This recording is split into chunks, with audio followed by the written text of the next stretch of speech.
Today magluluto tayo ng simple pero crunchy ang crispy pork belly chips.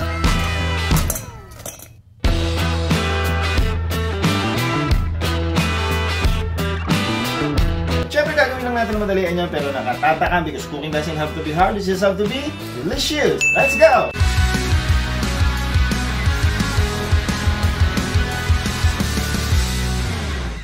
Ito na yung pork belly natin mga katipsit. Saktuhan lang yung binili natin. Aalisin lang natin itong mga excess fats kasi hindi naman natin kailangan to. Pero pwede nyo itabi to, lagay sa freezer kasi masarap itong panggisa. Pwede nyo itong ihalo sa mantika para magkaroon ng pork flavor. Hihiwain lang natin to sa apat para magkasya dun sa lutuan. At yung sukat niya depende kung gaano kalaking chips yung gagawin nyo. Medyo maliliit na sizes lang ang gagawin natin today kaya hihiwain natin to sa apat. Papalambutin muna natin ito kaya ilalagay natin dito sa ating pot. Pampalasa natin, asin. Medyo damihan na natin. Pamintang buo. Dinikdik na bawang. Isama na natin yung balat. Pulang sibuyas. Dahon ng laurel. Tanglad. Pampadagdag ng bango. Lalagyan din natin yan ng green onions. Tapos isusok natin sa tubig. Dapat mag-submerge yung pork para mabilis siyang lumambot. At papakuluan natin to ng mga 20 to 30 minutes. Habang hinihintay natin yan, gagawa tayo ng masarap na sausawan. Maglalagay tayo dyan ng suka. Ito yung regular na suka na nabibili natin. Tapos hahaluan din natin yan itong malt vinegar o yung sukang tuba sa atin sa Pinas. Pero yung sausawan, depende na kung anong trip nyo mga katipsi. Para may konting citrus flavor, kakatasan natin ng kalamansi. Tapos haluan na natin yan ng toyo. Depende na lang sa dami na gusto nyo. Konting tubig, pampabalance ng lasa, minced garlic, red onions, green onions, pampaanghang natin, jalapeno, pero pwede naman kahit anong sili. At para tama ang asim at alat, lalagyan natin ng white sugar. Pwede din naman yung brown sugar. Tikman nyo na lang para matansya nyo kung gaano kaasim at kaalat ang gusto nyo. Para kapag kulang, dagdagan nyo lang ng sugar. At ayan, okay na tong sausawan natin mga katipsi. Balikan na natin yung pinapakuluan nating pork. Malambot na to, kaya ahunin na natin. Tapos palamigin lang bago natin hiwain.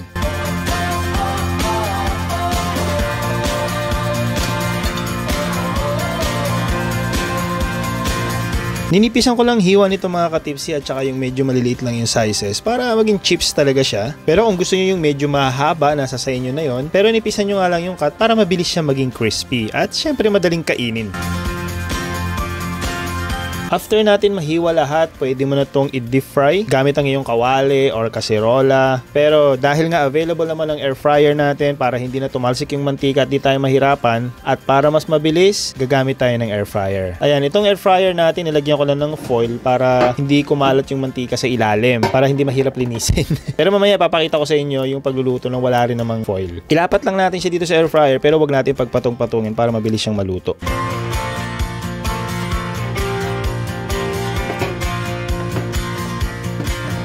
Isiset natin to sa 350 Fahrenheit for 20 minutes. Pero after 10 minutes mga katipsi, ipopost natin yung air fryer at babalik ta rin natin tong meat para maluto ng tama both sides. And then continue lang natin ang pagprito for another 10 minutes. At ayan, after 20 minutes, crispy na itong mga pork belly natin. Kung feeling nyo kulang pa yung crispiness, pwede nyo dagdagan ng another 3 to 5 minutes pa. For total of 25 minutes na pag-air fry. Ganito din gagawin natin sa next batches, pero inalis ko na yung foil kasi medyo masyadong mausok dito sa bahay pag may foil. So pareho lang naman ang resulta, may foil o wala, crispy pa rin naman yung kinalabasan. At ayan, tamang-tama yung tigas, yung crispiness, pati yung size ng pagkakaprito natin. Syempre, bago natin kainin yan, i-plating muna natin to. Mga tipsi, luto na itong pork belly chips natin. Tara, kain tayo.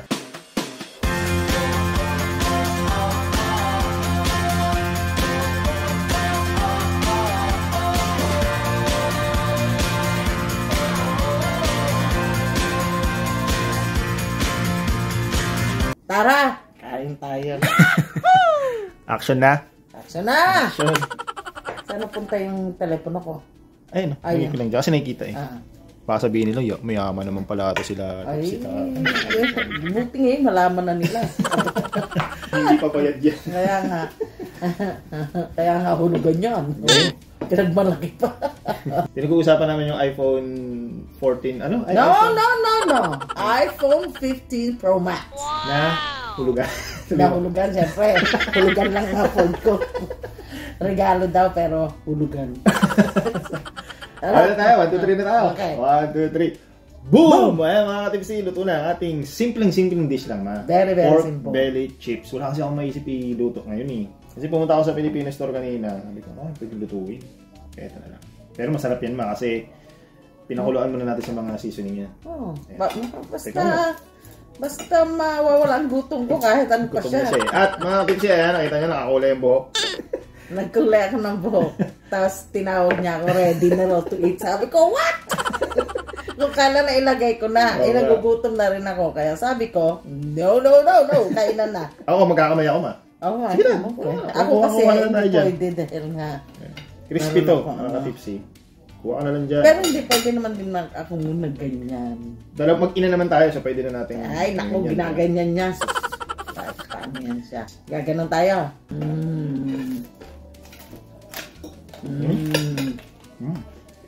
May kawan mga simpleng gano'n na. Japanese sauce? Oo, ano nga palang laman sa sauce?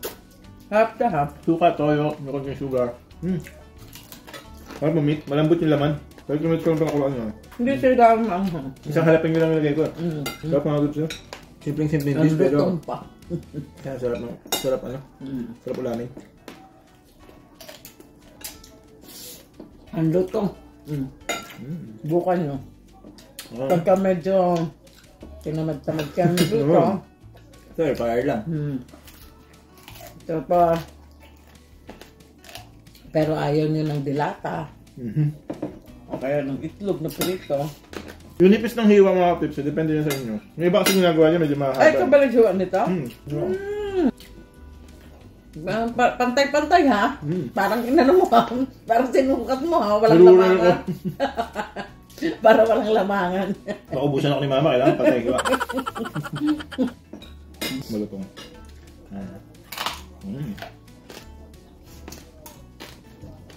Sarap. Sarap. Pasensya na sa buka. Bagong hairstyle. Maganda ito gawin mga tips yung pag may mga handaan kayo. Hiwain nyo ng maliliit tapos lagay nyo sa Mas maliit pa. Para marami. parang chips talaga. Kasi pork belly chips eh. Kaya medyo maliliit dapat yung hiwa. Kasi pag malalaki hindi na chips. Pwede naman. Kung gusto nyo medyo mas mahaba para sa inyo. Para sa amin prepared yung ganito lang. Sarap ng pulutan yun Ayun, pag may handaan tapos buutan naman, no? Marami naman pwedeng gawin sa pork belly. Actually, kung walang air fryer, prito talaga ito ma. Prito mo sabay-sabay sa mainit na mantika. Mas mabilis yun. Yun ang kawali. May air fryer kasi, yung ginagamit ko talaga usually ngayon, yung air fryer na mama. Kasi nga, hindi tumatalsik yung mantika. Tipid ka na sa mantika, hindi pa tumatalsik. Pwede pa natin yung mas ichichicharon pa ma. Ganun sana gagawin ko kanina. Yung parang talagang pumuputok, yung chicharon. Kaso, magtatalsikan na naman kasi dyan eh. Ang hirap maglinis. Dalaw na naman tayo kakain. Sabi ko, ano na lang. Yung ganito, yung normal na pork belly chips lang. Yung mabilisan lang. Kasi kung gagawin natin chicharon to, i-air fry ko, di ba? Ng mga 10 to 15 minutes lang. Yung para mag-dry lang siya. Tsaka mo yung ilagay sa mantika pag malamig na, puputok yun. Yung chicharon na parang yung pinipili natin sa mga basket. Yun. Yan ba yung pang-chicharon pala? Yung ganyan? Yung ginagawang chicharon, Chicharon baboy? hindi. Ginagamit din yung back fat ng baboy. Balat lang talaga yun. Walang taba yun. Pero yung iba nilalagay ng taba, may iba nga may laman pa, di ba?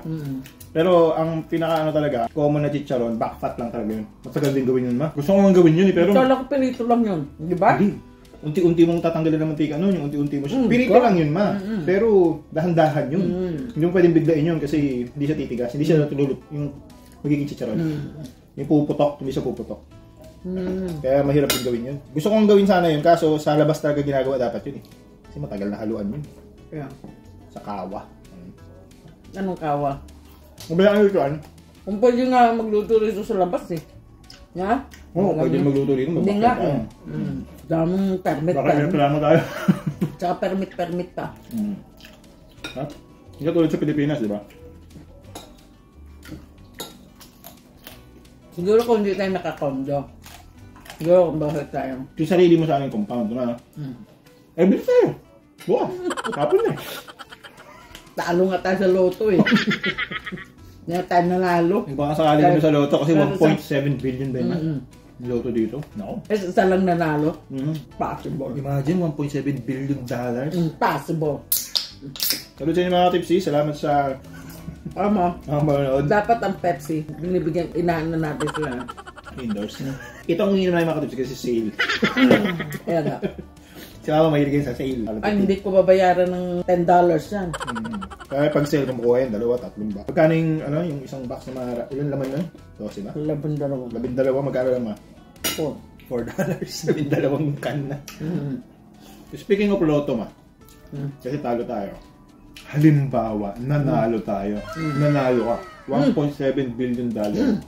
Anong unang-una mong gagawin? Kukurutin ko sarili ko. Baka nananangin. Bakit dito ka? Panangin lang parang mukha. Iwan ko muna sa bangko. Mag-isip pa ako. Tapos, Mag-isip ka muna. Pero may priority na nga ako. Uwi siguro ako agad sa Pilipinas. Tapos na, bawat isa, hindi na maghihirap. Magkano bibigyan sa akin? Ay, siyempre, porsyento kayo sa mga bata. Lahat ng mga kuha. 10% lang, 15% magkano yun? 100%! Grabe, sana manalo siya ma. Anong gawin? Tatanda naman ako. Mapatay-tigok pa ako, di ba? Hindi naman maghihirap ang mga kapu-apuhan ko. Buong angka natin, no? Maranasan man lang ng pamilya ko na gumanda bukuhan nila. Gano'n. Kasi hindi naman kami mayaman. Lahat sila. Lahat sila. Tapos magpaparapol tayo sa mga katipsi natin, no? Sa 100,000. 10 winners of 100,000, no? Tapos mayroong isang grand winner. 1 million. 1 million agad. Grabe. Sarap. Tapos ang gagawin ko, ma? Pupunta ako sa mga hospital. Lahat ng hindi makabayad sa... Hindi makalabas kasi hindi makabayad. Babayaran ko lahat. Pilipinas yun. May mga public hospital o private hospital sa Pilipinas. Pero dito naka-insurance ka no matter what na. Kahit nga yung homeless eh. Yun yung mga tips. Kahit maunlad tong... Yun yung napansin ko dito. Kahit maunlad tong US, marami pa rin homeless. Hindi naman siya sobrang dami ma. Kasi sobrang laki ng Amerika. I mean, kung kukumpara mo sa population. Pero kasi nga diba, first world country pero may homeless diba? Parang marami na talaga yun. Yung sabihin mong mga daan libo rin sila sa buong Amerika. So marami na yun kasi lahat naman ng kahit na matinong country, mayroong homeless talaga. Kaya minsan depende rin kasi sa kanila yun. Pero dahil nga na-hit tayo ng pandemic, marami naman talagang nawalan ng trabaho. Diyan sa Pilipinas nung time na nagkaroon ng ayuda, hindi nila binigyan ang mga taong ang bahay daw ibato. Na hindi nila dinisapprove nila yung pamilya, yung may mga sinasabi nila na mga abroad, hindi, ang nakalimutan yata ng gobyerno ng Pilipinas, buong mundo ang apektado ng pandemya. Walang trabaho. Kung halimbawa, peso sa Pilipinas, yung mga susustento sa Pilipinas, pero pareho. Wala na rin mga trabaho. Yun ang nakalimutan ng Pilipinas na dahil porket ba ang bahay mo bato. Hindi mo na binigyan. Hindi ka na consider. Naman kung bahay ko ba to, nagsumikap ako di ba? Nag-ipon ako kaya. Hindi lang rin yun. Ang ano ko kasi. Pero it doesn't mean na may pera ako. Napunta na lahat sa bato. Hindi kasi na-experience namin na si Auntie Bibot mo may bahay sa Pilipinas. Diba? Sa Castillejo. Ang nakatira doon, yung naulila. Diba? Mga pamangkin. Wala na nga magulang yung mga batang yon. Tapos nakatira sila nga sa Auntie Bibot mo doon sa bahay na yon para matauhan. Yung magkaroon ng tao doon yung ibig sabihin. Ayaw bigyan ng ayuda. Dahil daw... Talaga?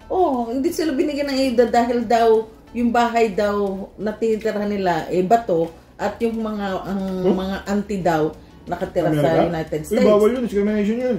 Pero ibig ko sabihin, ayaw silang bigyan noon. Pero nagawa yata ng paraan, pero one time lang. Dahil... Baka nagkaroon na ng reklamo. Kasi bawal yun mo. Yung mga kapitbahay daw na titira. Subdivision yung tinitira namin sa Pinas. Kaya nga, yun ang namin. Nasa mayor din yan, ma? Oo. Tsaka yung mga chismosa na kapitbahay nila, na sinasabi nga na, bakit daw bibigyan pa sila, ganito. Hindi naman fair dun sa mga bata. Dahil mga bata, kaulila lang di ba? Hindi naman, may papadala from abroad. Paano kung pinapadala pang bayan ng bilis para medyo makaluwag kayo? Di ba? Hindi naman yung araw-araw na pagkain nyo. Nakalimutan nila na apekto ang buong mundo. Tulad ganyan ngayon, kaya marami ang homeless ngayon sa Pilipinas. Dahil dito. Dahil nga, marami talaga, lalo sa downtown. Nakatira sila, yung iba nakatira sa tent, yung iba nasa sasakyan nila nakatira, no?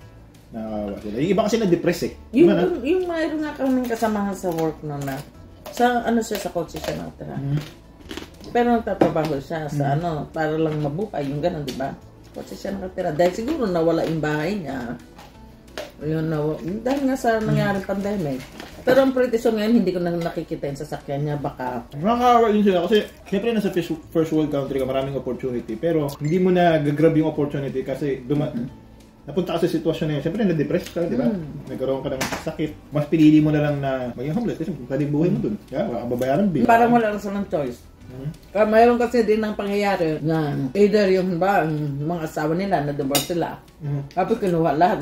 Sabi nga nung isang karatula, Ay, nakuha yung bahay niya. hindi yung isang karatula nung homeless na nanghihingi siya ng tulong. Sabi niya, mas magaling daw kasi yung lawyer nung asawa niya kaysa sa kanya. Kaya siya nawala ng bahay. Marami kasing bihuri dito. Half truth yun. Diba? Kahit nabiro sa kanya yun.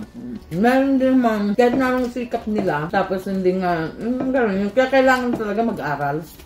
Habang bata ka pa. Hanggat may nagpapaaral sa'yo, hanggat ka mag-aaral ka talaga. Mas sumusuporta pa sa'yo, mag-aaral ka. Kaya darating araw na tatanda ka. Katulad yung mga ganyan, ang presyo yung iba dyan, mga rebelde.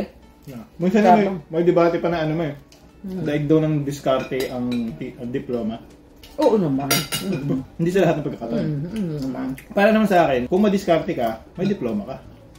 Pero mas maganda pa rin ang may diploma. Yeah. Dahil kahit mag-diskarte ka, tapos hanggang doon lang ang kakayanan mo, iba pa rin yung may pinag-aralan. Kasi ang may pinag-aralan, tataas pa siya. Yeah. Tataas pa siya. Magkaroon ng ibang opportunity more than dun sa kung ano yung narating mo lang, di ba? Tapos dito, May chance ka pa mag-excel. dahil dito sa state, bawat certificate, bawat license mo, may karagdagang bayad. Oo nga, di ba? Iba pa rin talaga na tapos. Kung mga batang nanonood dyan, mag-aral kayo hanggat kaya. Lalo panahon ngayon, napaka-competitive din ng buhay. Oo. Mga kasabayan mo nakapagtapos, ikaw di ka nakapagtapos. Siyempre siya pipiliin. Di ba? Kapagtapos niya. Yun na lang sa Pilipinas, yung mga kapatid ko. Tapos sa mga kolehiyo yung mga yun, pero wala mga trabaho, hindi, tumanda na lang na hindi nakapagtrabaho. Pinas kasi mapamatanda ka na, mahirapan ka na maghanap ng trabaho. Hindi lang rin yun. Yung bang, parang sa Pilipinas kasi parang connection. Paano naman doon sa taong wala siyang connection sa ano? Kasi nga, ang dami ng tao na pwede magtrabaho, konti ng trabaho. Kaya nagkakaroon ng, siyempre, mga bata yung i-hire nila. Kasi mas malalakas, hindi nila i-hire ng matatanda. Marami silang pagpipilian eh. Hindi ka tulad dito. Kahit matanda eh. Kahit na, Pag pag bumibili ka sa fast food, kung saan man, saan ka pumunta, may matanda talagang empleyado. Gusto mo yung dish natin. naman. Naman, no? Simple. Pero masarap, no? Sarap mga tipsy, yung tingin natin mga regalo sa pagpapakulo. Abangan nyo, pag ninalo tayo sa loto, mga tipsy, magkakaroon tayo ng 1 million na rapa. Sabi mo po, papa-ending ako agad. Mga tipsy, hanggang dito na naman yung video natin, ha? At salamat sa panonood nyo. Sana nagustuhan nyo yung simple natin papahay today.